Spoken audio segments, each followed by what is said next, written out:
Je vous aurai, Ladybug et Chat Noir. Miraculous, le film. Hey, salut à tous, ici Charlie King et aujourd'hui je vais faire une petite critique ciné avec 2 semaines de retard.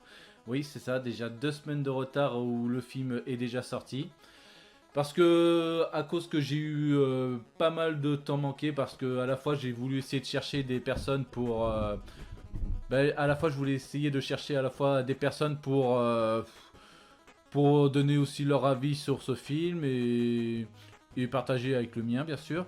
Mais malheureusement soit j'ai pas eu le courage d'essayer de leur parler, ou soit parce que en fait je n'ai trouvé personne.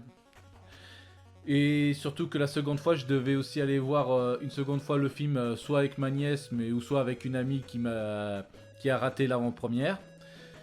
Et malheureusement, aucun des deux n'avait encore prévu d'aller voir ce film avec moi une seconde fois. Alors, tant pis, je voulais pas attendre et du coup, je fais cette critique tout seul. Et bien sûr, si vous voyez bien ce cosplay de ce que je porte, c'est que le film dont je vais vous parler, c'est bien sûr de Miraculous, le film, qui est réalisé par Jeremy Zah, qui est bien sûr Jeremy Zah qui est très connu dans la franchise, puisque dans la série, il est déjà le producteur, le compositeur de la musique aussi. Et bien sûr, il n'était pas tout seul en réalisation, il y avait qui avec lui? Il y avait... Jeremy Zag, bah si, je crois qu'il était tout seul, ouais, en fait les autres c'était... Non, parce que sur l'affiche il y avait marqué Aton Sumache et Daisy Chang, mais c'est à voir. Alors, qu'est-ce que raconte ce film? Alors, ceux qui n'ont pas vu encore la série, je vais juste vous résumer un peu l'histoire du film en lui-même. Alors, le film ça se passe à Paris, oui, à Paris en France, vive le camembert.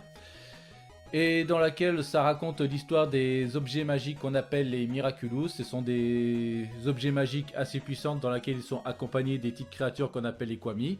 Bien sûr les Kwami, si vous voyez pas trop, ils sont juste là. Bon, je vais pas tous les montrer. Tout à l'heure après. Et bien sûr, il y en a combien déjà? Je crois qu'il y en a une quarantaine de Miraculous dans le monde, mais je crois que je peux me tromper, ouais, bon, je pense qu'il y en a une quarantaine. Et bien sûr, parmi les quarantaines, il y en a quand même 2 qui sont assez puissantes, c'est celui de la coccinelle et celui du chat, qui est bien sûr, oui, les Miraculous des 2 protagonistes de Ladybug et Chat Noir. Que l'un c'est bien sûr le Miraculous de la création, c'est celui de la coccinelle, et l'autre c'est le Miraculous de la destruction, qui est bien sûr celui de Chat Noir. Et dans laquelle ça raconte que, d'après la légende raconte que si la personne possède les 2 Miraculous, il pourrait avoir le vœu ultime, un peu comme du Dragon Ball, voilà. Au lieu d'avoir cette boule de cristal, en fait il faut récupérer les 2 Miraculous pour exaucer un vœu. Et bien sûr, le film ça commence bien sûr avec Maître Fou, qui est bien sûr le gardien des Miraculous, qu'on voit qu'en fait il a tous les Miraculous, même celui de Ladybug et Chat Noir, sauf que bien sûr il lui en manque un. C'est celui du papillon, dans lequel son pouvoir ça permet en fait de transformer des gens qui ont des pensées négatives comme la colère, la tristesse ou comme ça, enfin des émotions négatives, en des espèces de créatures obéissantes, qui obéit au papillon. Et voilà, bien sûr, celui qui possède le Miraculous du papillon n'a qu'une seule obsession, c'est bien sûr de récupérer le Miraculous de Ladybug et Chat Noir pour avoir son vœu. Et bien sûr, plus tard dans le film, on suivra bien sûr les 2 protagonistes, celui de Marinette Dupachen, qui est la fille d'un couple de boulangers qui va vivre sa vie d'adolescente et de collégienne, et qui va croiser et tomber sur le charme de Adrien Agreste, qui est le fils de Gabriel Agreste, le plus grand styliste du monde, voire même du pays. Enfin, je sais pas s'il est du monde, si c'est mondial ce qu'il fait, mais voilà. Enfin, là, je parle de la version du film, hein.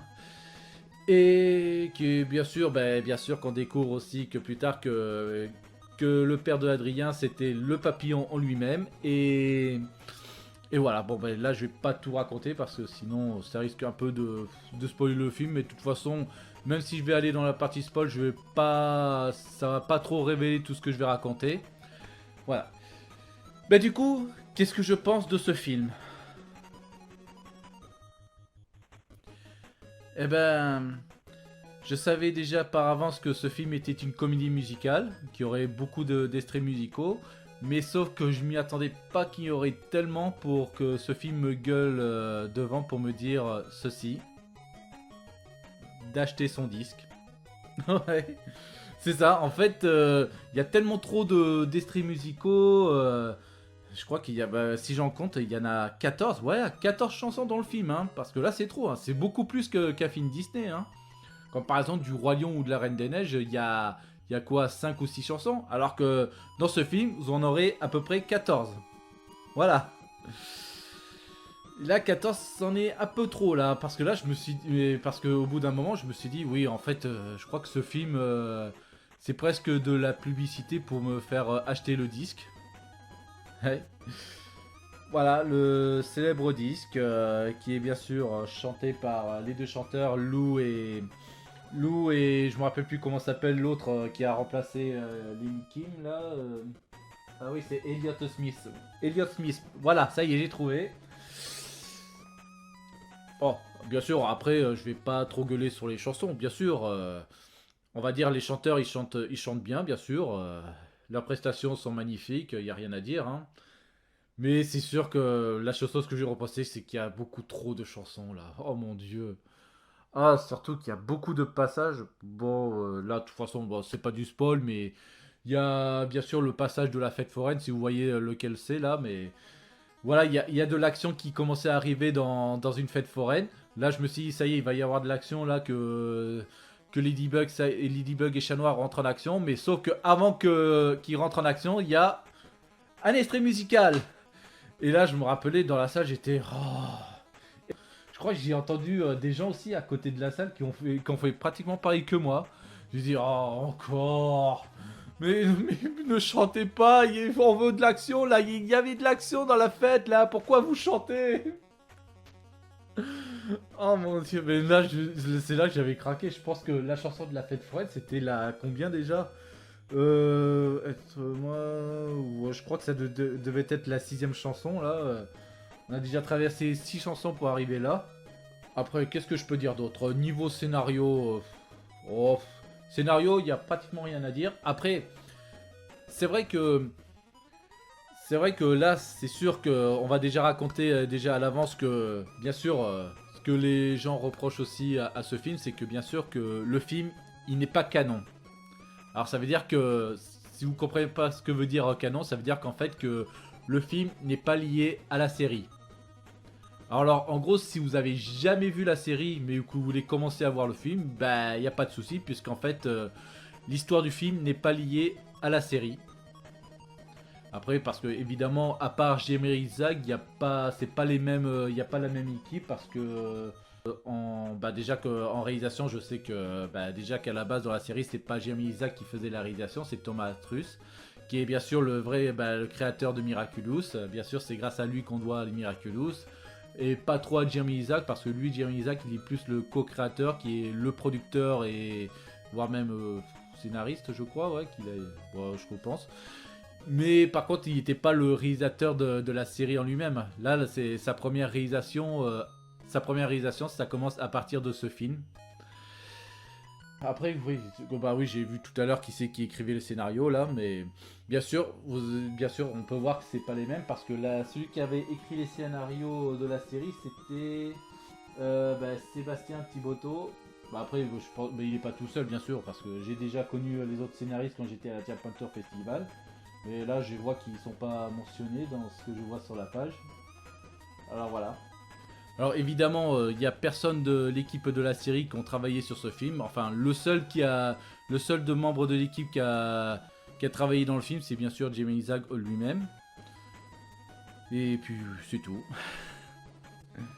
Après, comme je vais revenir sur le scénario, franchement le scénario, il n'est pas compliqué à comprendre, ça c'est sûr. Le scénario, tu le comprends très vite, hein. On comprend que voilà, il y a une menace qui pèse sur Paris, qu'il nous faut deux super-héros. Qu'est-ce qui se passe? Là, il y a deux protagonistes qui vont récupérer les deux MacGuffin qui permettent de se transformer en super-héros. Ils combattent les méchants, tout ça. Voilà. Et entre-temps, il y a des musiques. Voilà. De toute façon, j'ai pas grand-chose à raconter sur la partie no spoil, alors de toute façon, je vais tout de suite passer à la partie spoil. Je vous aurai, Ladybug et Chat Noir. Miraculous, le film. Voilà, maintenant nous sommes à la partie spoil. Alors si vous n'avez pas encore vu le film, bah surtout arrêtez-vous là. Ou sinon, bah Osef, regardez quand même. Alors, de toute façon, il n'y a pas grand-chose à spoiler à part juste la toute fin qui se passe juste à la fin. Alors c'est bien sûr aussi qu'il y a cette romance entre Adrien et Marinette, qui sont bien sûr Ladybug et Chat Noir. Et puis après, bah, comme j'ai dit, niveau scénario, c'est pas grand chose à raconter. C'est juste, voilà, il y a une histoire d'amour entre ces deux personnages. Gabriel qui veut récupérer les Miraculous. Et puis voilà, il n'y a pas grand chose trop à raconter là-dessus. Mais bon, après, qu'est-ce qu'on peut raconter juste à la toute fin, c'est quand, voilà, quand Papillon, ça y est, il commence un peu à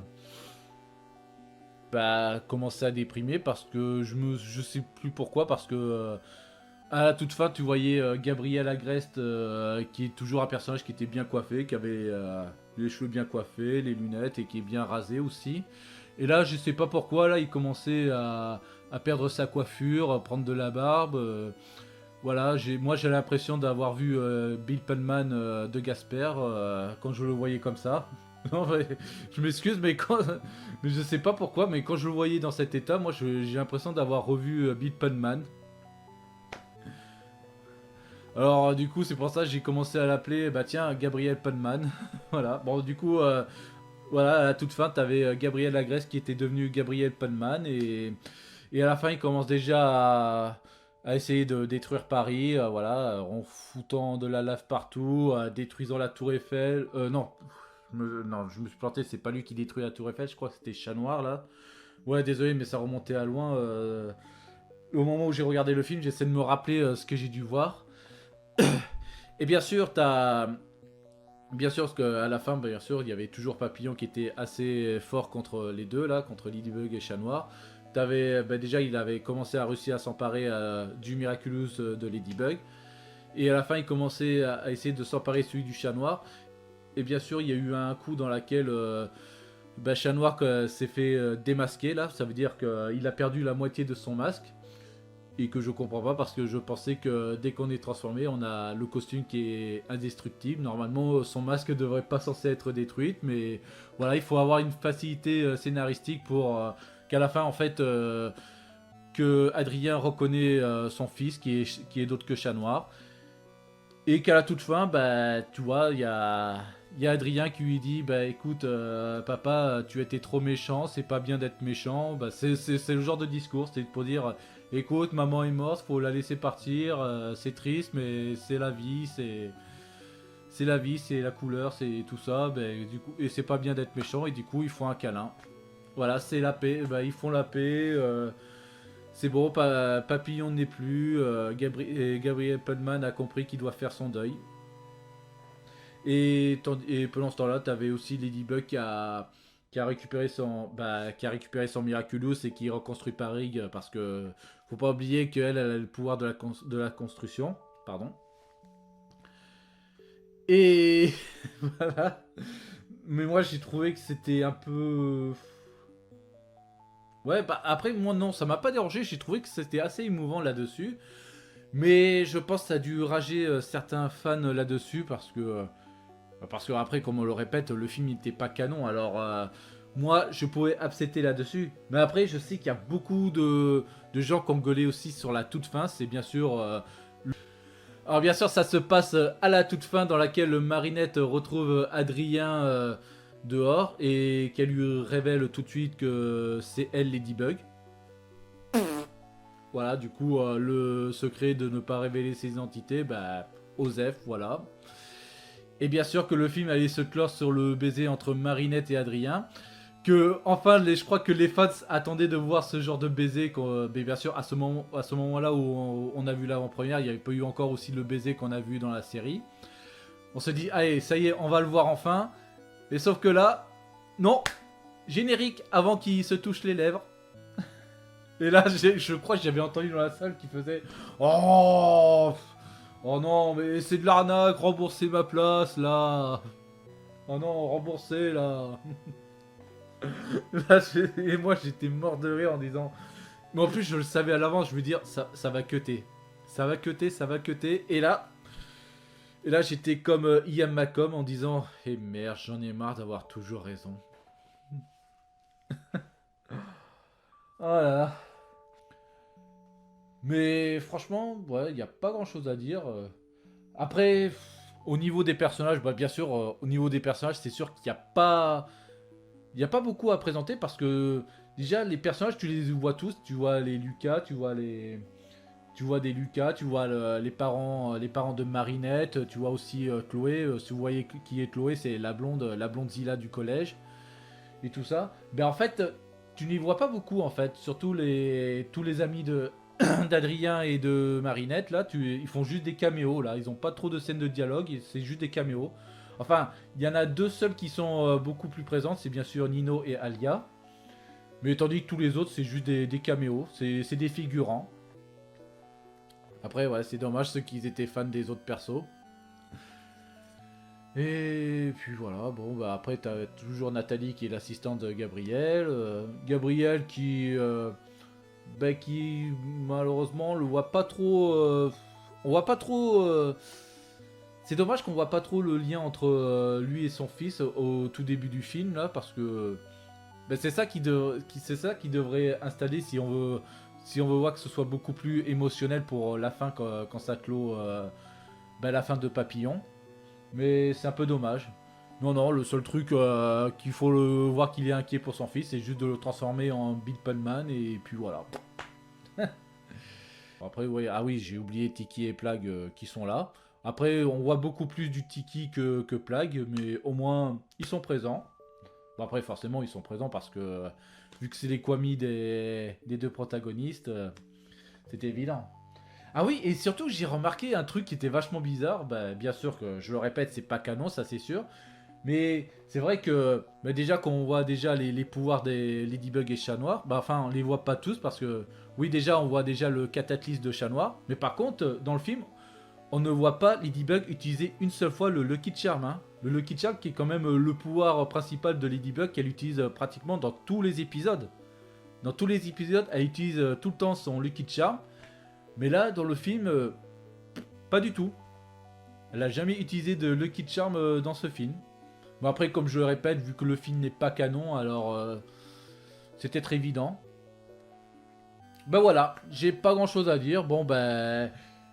Alors du coup, qu'est-ce que j'ai pensé en bref ce film? C'est juste... c'est sympathique, l'animation est jolie. Le scénario, il est un peu trop simple, on va dire. Très très simple là. Bah, vu que c'est un film pour enfants, c'est évident que c'est trop simple. Et bien sûr que le film veut vous dire à la sortie de la salle d'aller acheter son CD à la Fnac, à Leclerc ou n'importe où. Bah, achetez le CD. Non, bah après, bien sûr, je vous force pas d'acheter le CD, mais en tout cas, c'est le film qui vous force d'acheter le CD. Ou alors de télécharger sur Spotify, bien sûr, si vous avez Deezer, Spotify ou n'importe quoi. Allez-y, téléchargez, achetez le disque, pas cher, bah, au moins vous ferez une bonne action pour pour la production ZAG. Voilà. Ou alors, si on veut forcer d'acheter aussi le CD, bah, faites n'importe quoi. Genre, par exemple, si vous voulez acheter un produit de chez Jack Store, bah, achetez le CD et vous en aurez un gratuit. Ou alors, je sais pas, faire des choses beaucoup plus gratuites, comme par exemple, faut faire plus d'efforts en achetant le disque. Comme par exemple, si vous voulez rentrer à la Japan Expo gratuitement, présentez ce disque et on vous fait rentrer gratuitement. Voilà. Ou alors si vous voulez voir genre un film gratuitement au cinéma, par exemple, si vous voulez voir Indiana Jones, présentez ce CD, vous rentrez gratuitement. Si vous voulez voir le dernier Mission Impossible, présentez ce CD, vous rentrez gratuitement. Ou alors si vous voulez voir la suite des blagues de Toto, présentez ce disque, vous allez vous faire chier, mais au moins ce sera gratuit.